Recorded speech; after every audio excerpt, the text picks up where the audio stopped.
Another TBI survivor is here, and this time the show is traveling all the way to Bangkok. Normally, my networking for these shows comes on LinkedIn, but I met today's guest on Instagram. I've watched him document his progress and life over the past few months, and I am inspired each time I check out his page. You could find that in the show bio.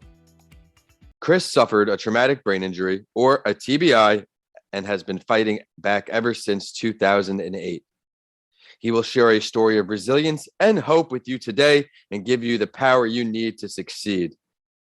By keeping a positive, optimistic, keep moving forward mindset, he continues to experience improvement even 14 years after his injury, and I can relate in certain ways as well. I'm sure we'll dive into that.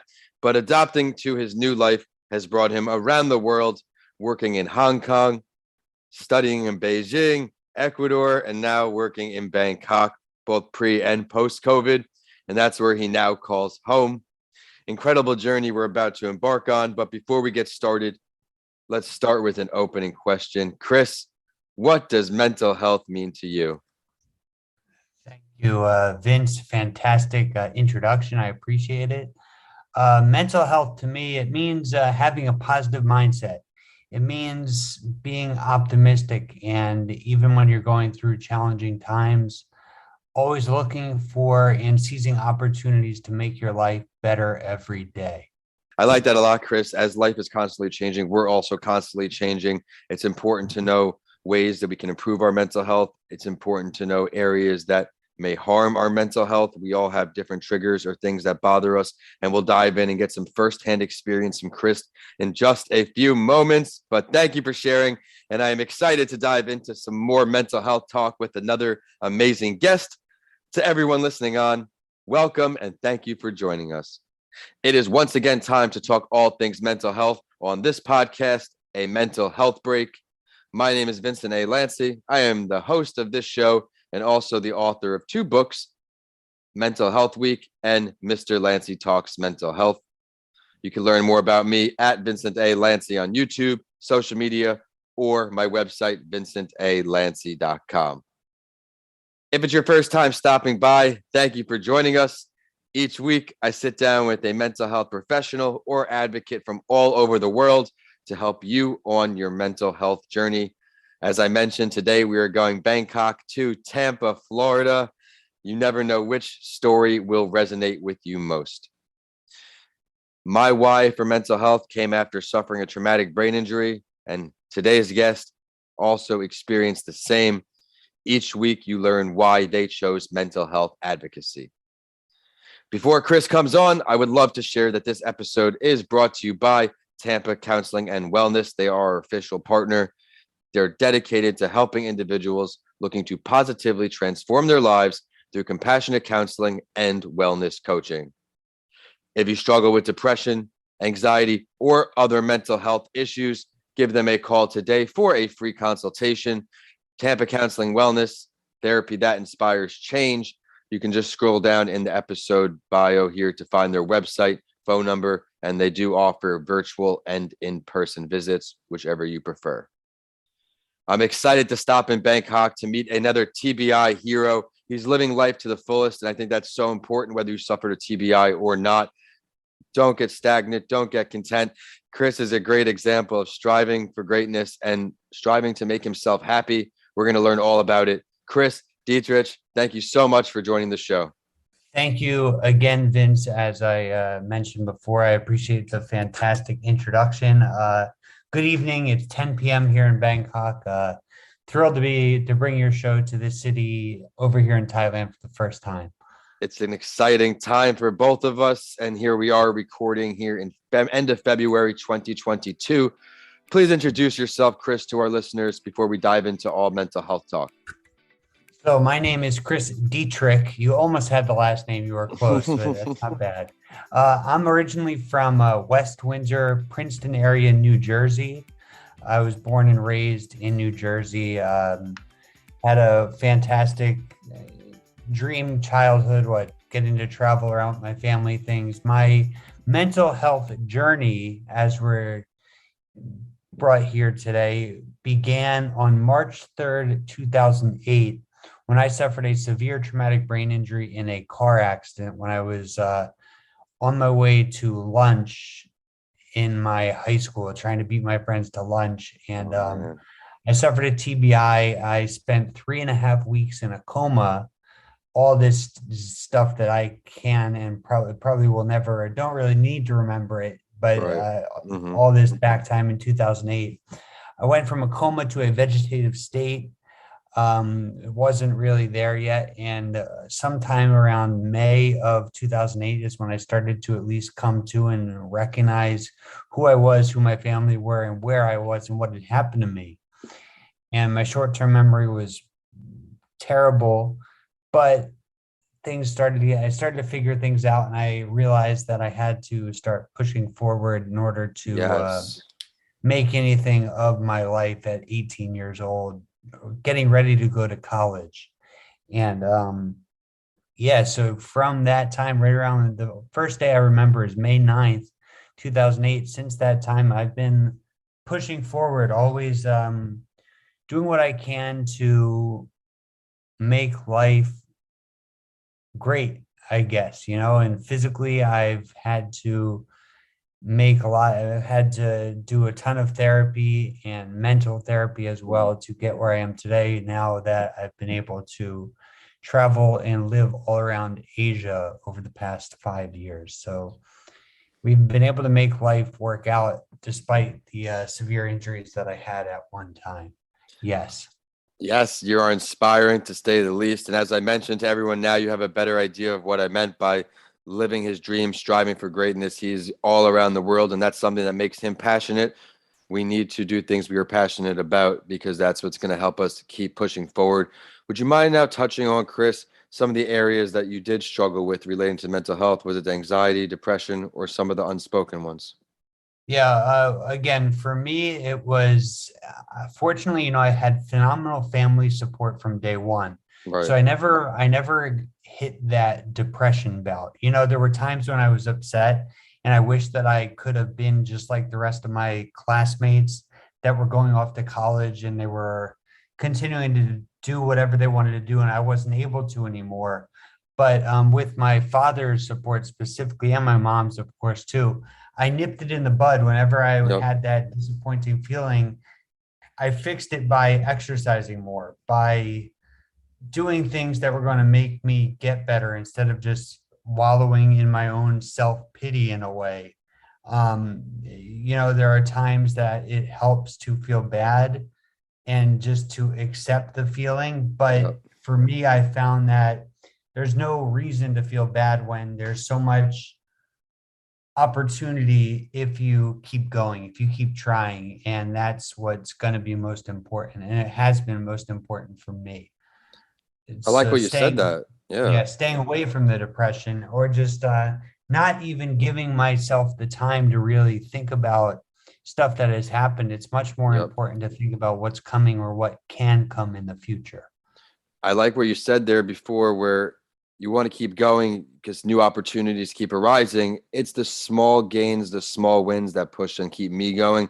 You can't focus on the big picture because I noticed with my TBI recovery, some days were a day to day improvement and some were year to year. You had to take the small gains and you had to focus on the small things to Certainly, grow. Can you agree with that? I that resonates with me. I always, because with me it's a very severe. It's been much more so a physical injury for me when it comes to my recovering. I take a lot of videos of myself walking and doing exercises Yeah. and things, and you don't see the difference day to day, but then you look at, I love the Facebook flashbacks year from Yeah. year on Yep. and year on, and I look back, I'm like, oh wow, I thought I was doing so well back then, but compared to now, that's like awful. I don't even like to look at that video. It was so bad compared to what I'm doing now. I can So agree. and that plays into the mental aspect of it because it pushes you forward, it motivates you. Mhm. Because even though we're not experiencing something on a day-to-day basis, not feeling anything, we know that as long as we continue on the same path of consistency, you're going to keep improving. And that's what life is about. Very well said.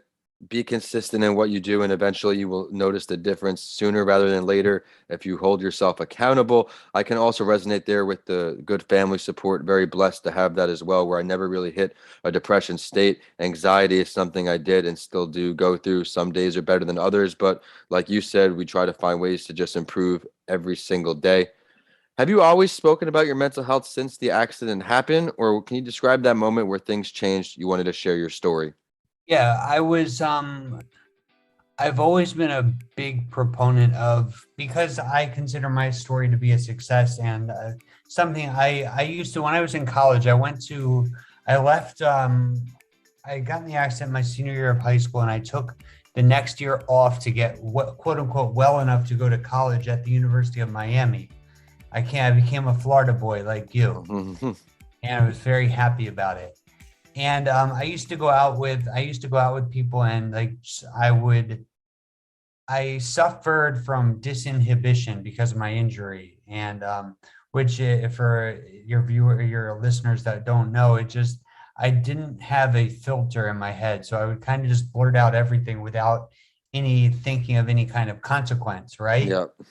So I would tell my story because I was proud of myself, and I would right away start telling them everything that's happened to me. And, I wasn't doing great yet. So people would apologize.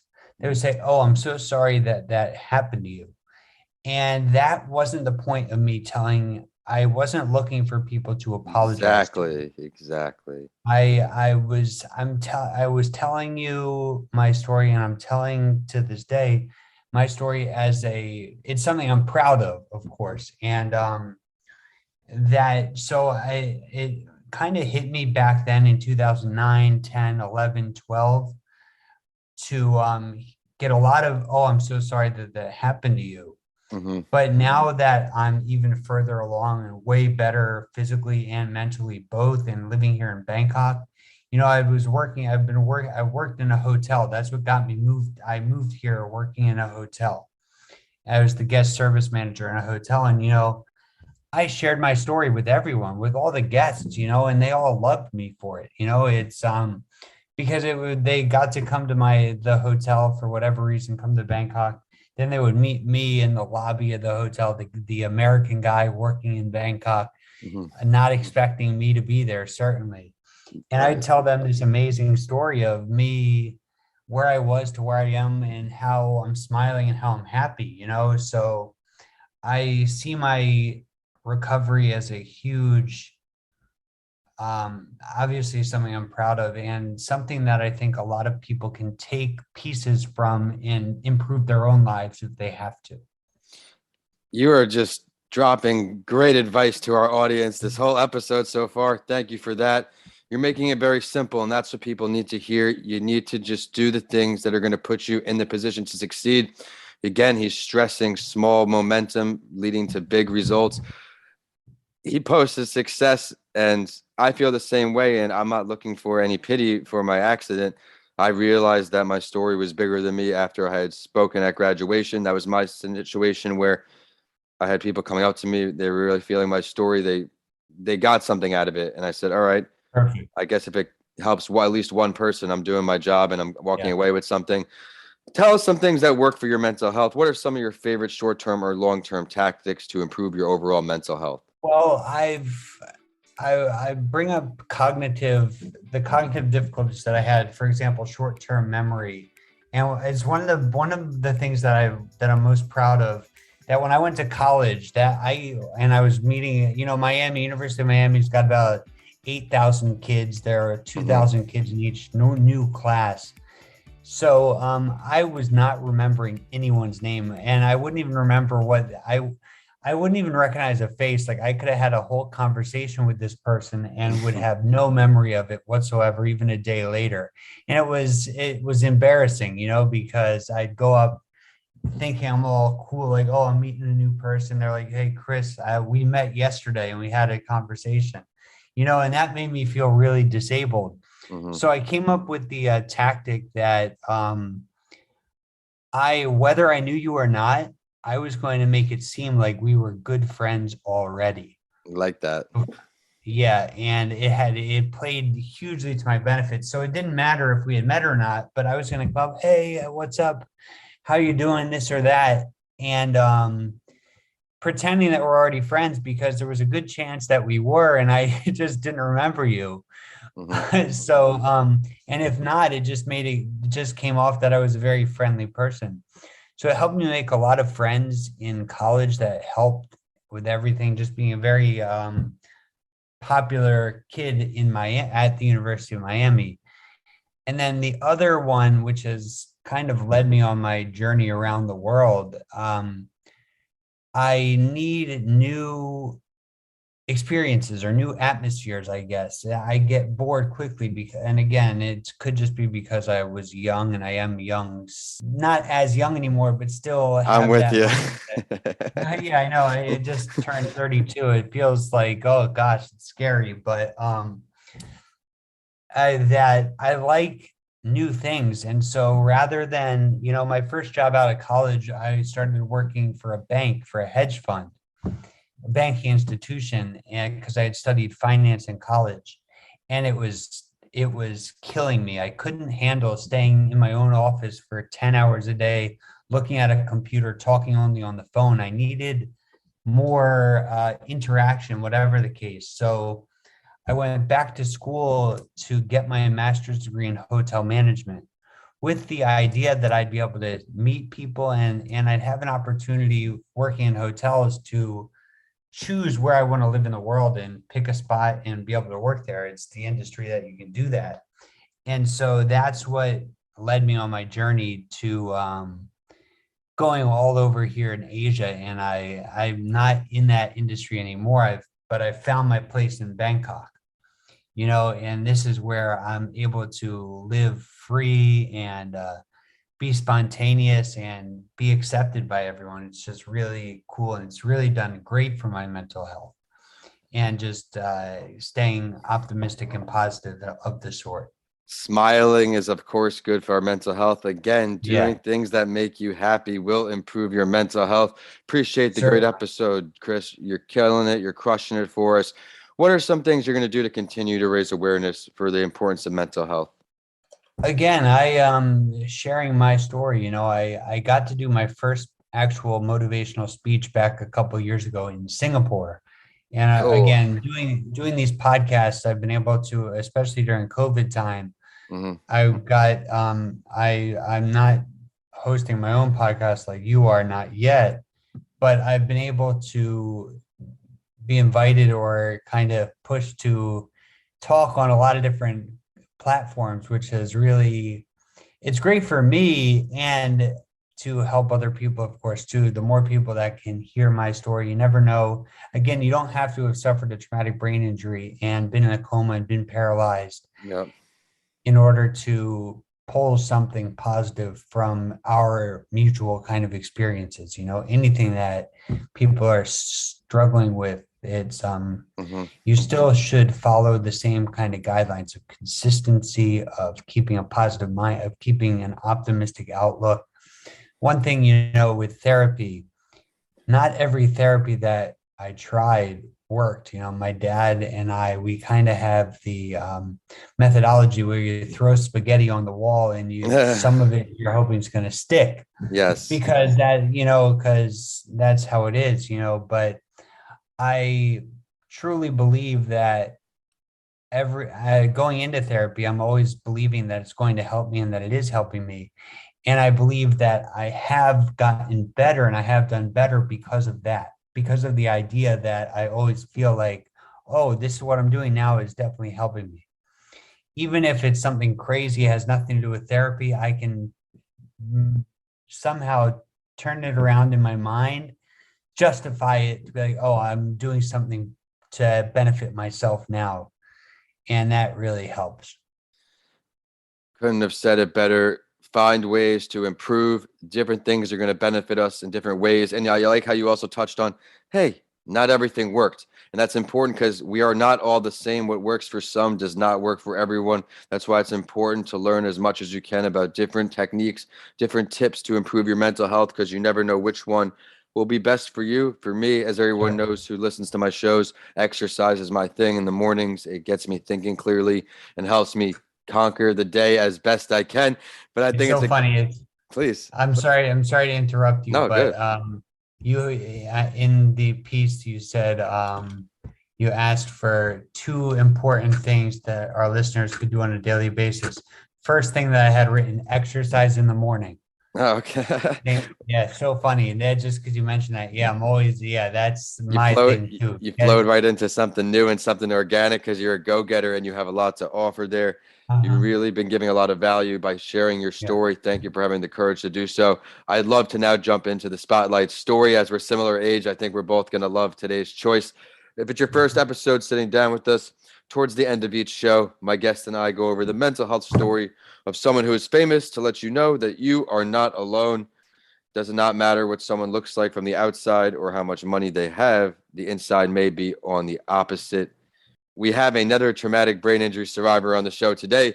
So I'm going to introduce the story of another and someone I did not know had a traumatic brain injury in Jackie Chan. And if you do not know who Jackie Chan is, he's had a very successful career in comedy and action movies. He's famous as a martial arts master and movie star. He is well known for performing all of his own stunts. He did not like having stunt doubles do his work, and of course, this led to numerous injuries. In the 1980s, this actually almost cost him his life when he was filming Armor of God. The sequence ripped Jackie Chan to pop open a beer, take a swig, and lead from a ledge and into a tree. During an attempt to perform this stunt, a tree branch broke and sent the actor plummeting into the ground where his head struck a rock. This incident resulted in a serious injury, fractured his skull, and pierced his brain. This demanded immediate surgery, but despite this near death experience over 30 years ago, he's lived on and continues to do his own stunts, even though he's in his 60s. Chris, what are your takeaways on this? I mean, jokingly, he might have lost a couple of brain cells if he wants to continue to do his own stunts in his Right. 60s after that incident. But again, mindset wise, he has the courage to continue. You know, he's following his path regardless of the difficulties, kind of thing. It's doing what makes you happy, what's gonna keep you content, and that's what's keep you moving forward, and that's the most important thing. Find ways to keep moving forward. He stressed it Yeah. this entire episode, and I challenge you to do the same. Chris, I got to thank you so much for taking the time and staying up late over there in Bangkok to sit down with our audience. Some things I really appreciated were again and again, and we talked about consistency, small steps, surrounding yourself with good family or friends, being friendly to others. You never know how bad someone's day can be going, and a simple smile may just be enough to turn them around. Please now do share your last word. Certainly, no. I appreciate it. You've done a great job summarizing. It's being optimistic for the future, being optimistic about everything that you are going through now and whatever you're doing, it's going to help you get better. That's Yep. the biggest thing. Being optimistic, and even if it's something silly, even if it's something stupid, if you think it's stupid, then it won't help you. It'll help you if you think it will benefit you. If you think it will, it might. If you think it may harm you, chances are it might just harm you. How can Right. everybody? And if it doesn't harm you, it certainly is not going to help you. How's that? Yeah. Very well said. Please tell everybody where they can find you to say hello, ask you a question, all of that. Most of my stuff is on my Instagram, which is CD underscore worldwide. If you've seen the funniest, best movie of all time, do you know it? Which movie is What that? Step Brothers? That's a great one. No, I mean I mentioned that because that's where my handle comes from. Prestige Worldwide, CD Worldwide. I like that. Yeah. Well, thank you again for tuning in all the way from Bangkok. And to everyone listening on, thank you for tuning in. Be sure to check out his content. And we are at a mental health break on all social media, except Twitter, because of the character limit. We are at Podcast by Lanci. I am at Vincent A. Lanci on all social media, YouTube. The website is vincentalanci.com. Be sure to check out Mental Health Week and Mr. Lanci Talks Mental Health on Amazon now. And we will see you next Tuesday on a mental health break. Chris, thanks so much. Thanks a lot. Cheers. Have a great day in Florida. Thank you.